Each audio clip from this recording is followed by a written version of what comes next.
Le débat, c'est quel est le sport le plus difficile entre le basket et le foot. Même si ce sont des sports collectifs tous les deux, ils sont très différents l'un de l'autre. L'un se joue essentiellement au pied, l'autre à la main. L'un se joue sur un grand terrain, l'autre sur un petit terrain.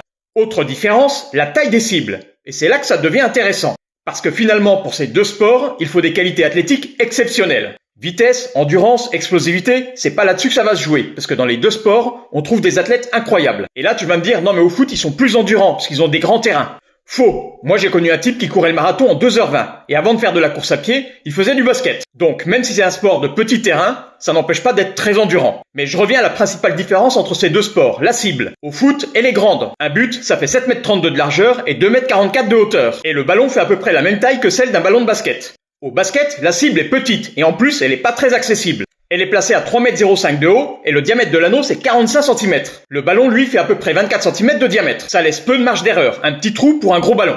Ça diminue les probabilités de mettre un panier. Et pourtant, vu la différence de taille des cibles, on devrait voir beaucoup plus de buts que de paniers, non? Et c'est l'inverse. Conclusion, les basketteurs sont bien plus adroits et meilleurs que les footeux. C'est indiscutable. Ça prouve la supériorité du basket sur le foot.